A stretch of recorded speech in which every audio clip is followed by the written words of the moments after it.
안녕하세요. 인생코님 박종현 변호사입니다. 네, 오늘은 이제 신혼집이 그 인생을 결정하는 이유에 대해서 좀 말씀드려보려고 하는데, 제가 이제 인생을 결정한다라고 표현을 하지는 잘 않잖아요. 근데 이제 신혼집이 사실 향후 인생에 굉장히 많은 영향을 주는 건 사실인 것 같아요. 특히 이제 한국 같은 경우에는 여러 가지 이유로 인해서 이런 일들이 많이 발생을 하는데, 오늘은 이 부분에 대해서 좀 말씀을 드리도록 하겠습니다. 첫 번째는요, 인생의 가장 중요한 순간에 투자에 해당하기 때문이에요. 첫 주요 투자가 성공을 하느냐 실패를 하느냐가 대다수의 사람들에게는 굉장히 인생에서 크리티컬한 지점이 됩니다. 특히 20대랑 30대 초중반까지 모은 돈으로 보통 첫 집을 사는 경우가 많은데, 신혼부부들이 같이 결혼 생활을 꿈꾸면서 그때서야 집을 구매를 하려고 돌아다니는 경우가 많죠. 이미 집을 구매를 해놓은 경우도 있겠지만, 원래는 뭐 월세나 전세에서 살거나 아니면 부모님 집에서 기거를 하다가 이제 첫 집을 알아보는 경우가 많다는 거죠. 20대 30대 초중반의 예비 부부들 같은 경우에 이 첫 집을 어떻게 이제 구매를 하고 그 집이 가격이 올라가느냐 안 올라가느냐가 굉장히 인생에서 크게 중요해지는 지점이 됩니다. 제가 이혼 소송을 통해서도 많이 경험을 하는 게, 첫 집을 잘못 구매를 하고 이것 때문에 굉장히 싸우는 경우도 많고요. 이것 때문에 향후에 이제 내가 쌓아놓은 자산이라든지 이런 게 크게 좌우되는 경우가 굉장히 많습니다. 부동산은 기본적으로 굉장히 인생에서 중요한 선택이다. 거기에다가 부동산은 레버리지를 보통 사용하죠. 보통 주택담보대출을 받아서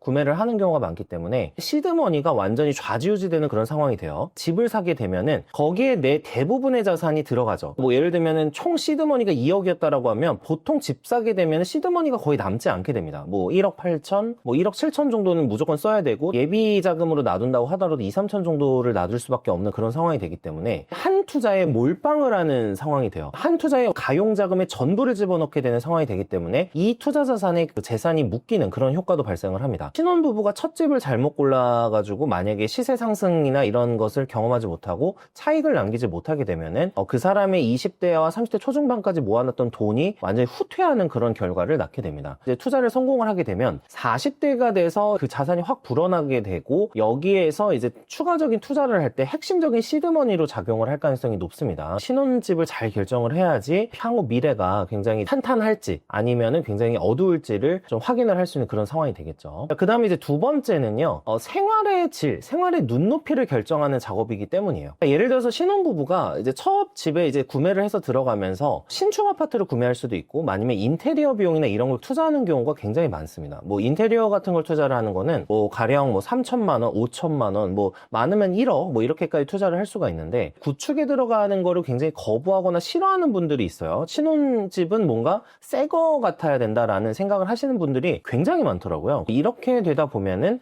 인테리어 비용이나 이런 거에 굉장히 많은 비용을 지출을 하게 되고요. 내 시드머니를 사실 소진하는 그런 결과를 낳게 됩니다. 인테리어나 여러 가지 비용들을 지출을 하면서 내 생활의 눈높이를 딱 높여놓게 되면은 이 생활의 눈높이, 내가 사는 집은 신축이거나 굉장히 좋은 아파트여야 되라고 하면은 향후에 구축 아파트라든지 훨씬 더 좋은 입지를 가지고 있는 아파트나 주거 형태를 선택할 수가 없게 돼요. 이미 앵커링 효과라고 눈에 딱 그 기준이 걸리기 때문에 내가 원래 첫 집으로 살던 그 생활의 질과 수준보다 낮춰서 가기는 어렵다는 거죠. 인테리어 비용이나 이런 걸 사용하다 보면 굉장히 새 집 같고 모던한 그런 집이 되잖아요. 그 모던한 집에서 살다가 이제 썩빌이나 투자 가치가 높은 그런 부동산이 만약에 있다고 하더라도 거기에 들어가서 생활하는 걸 감히 엄두를 내지를 못하는 거죠. 이렇게 되면은 향후 투자를 할 수 있는 자산도 제한되게 됩니다. 생활의 질을 스스로 낮출 수가 없기 때문에 향후에 투자할 수 있는 부동산의 종류나 부동산의 입지나 이런 것도 굉장히 제한을 받게 돼요. 이것 때문에 부동산으로 돈을 벌거나 이런 거는 굉장히 어려워진다. 첫 집이 그 사람들의 향후 선택, 의사결정, 그리고 삶의 질 이런 거를 이제 결정을 하기 때문에 굉장히 중요한 부분이다, 이렇게 말씀을 드립니다. 그 다음에 이제 세 번째는요, 보통 이제 큰 집을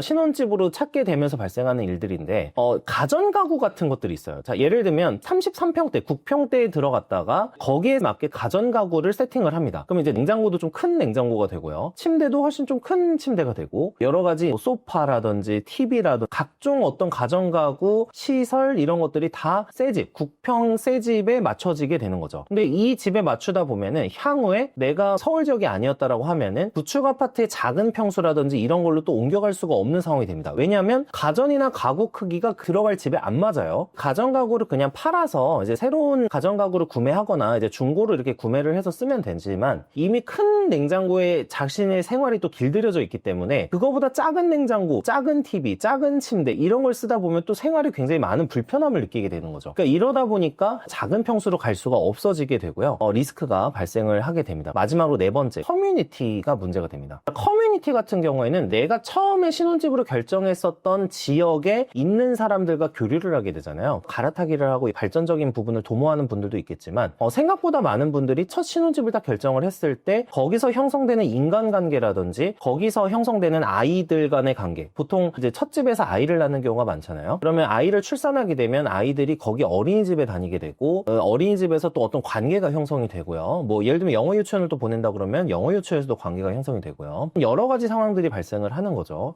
이러다 보면은 그 커뮤니티에 길들여지고 편해지고 익숙해집니다. 원했고 생각했던 목표로 향하는 데 있어서 그 커뮤니티에 있는 사람들이 방해가 될 수가 있어요. 보통은 인간이 그 주변 환경에서 영향을 받는 게 훨씬 더 크기 때문에 내가 갖고 있었던 목표는 흐릿해지고 희미해집니다. 그리고 그냥 주변에서 하는 대로 나도 따라서 하게 되는 그런 상황들이 많이 발생을 하게 되는데요. 이러다 보면 이제 신혼집을 처음에 결정하는 게 굉장히 중요하다는 걸 좀 많이 깨닫게 되죠. 그래서 이 집이라는 부분이 참 무서운 게 뭐냐면은 이제 집은 보통 두 가지로 나눠서 생각을 할 수가 있어요. 하나는 지역, 그러니까 어떤 지역에 들어가느냐. 이 지역은 사실은 대부분 아까 커뮤니티 첫 번째와 네 번째와 관련돼 있는 거고, 두 번째, 세 번째, 그러니까 생활의 질과 내 기준치, 이거를 결정하는 게 또 신혼집입니다. 그래서 이 두 가지 방향, 그러니까 총 제가 네 가지를 말씀드리긴 했는데 이 두 가지 큰 방향, 입지와 생활의 질, 이 두 가지가 향후의 인생을 굉장히 많이 좌우할 수 있다, 이렇게 생각을 하고요. 제가 가장 중요하게 생각하는 거는 그 첫 투자예요. 이 첫 투자가 물론 실패를 해서 깨닫고 점점 수정을 해나갈 수도 있는데 이게 주식은 가능해요. 왜냐면 주식은 처음부터 완전 큰 돈을 이제 투입을 해가지고 투자를 하는 경우는 많지는 않잖아요. 근데 부동산은 이미 내가 투입하는 자금이 너무 크다 보니까 일반적인 직장인분들이나 일반적인 소득을 갖고 있는 분들이 갑자기 뭐 역전을 해서 무언가 이제 새로운 해결책을 도모하기가 쉽지가 않습니다. 한 번 집 투자를 어떻게 하느냐에 따라서 향후에 어떤 삶을 살지가 사실은 결정이 될지도 모릅니다. 그래서 저는 개인적으로는 신혼부부 분들의 경우에는 첫 주거 형태를 생활의 질을 낮추기를 권해드리는 편이에요. 이런 거를 낮추고 본인이 스스로 열심히 노력하면서 하나하나 이제 집을 더 업그레이드 해나가는 그 경험을 하는 게 훨씬 행복도에도 좋은데다가 향후의 재테크적인 결정에도 많은 이제 이점이 있다, 이런 말씀을 드리면서 오늘 영상 마치도록 하겠습니다. 시청해주셔서 감사합니다.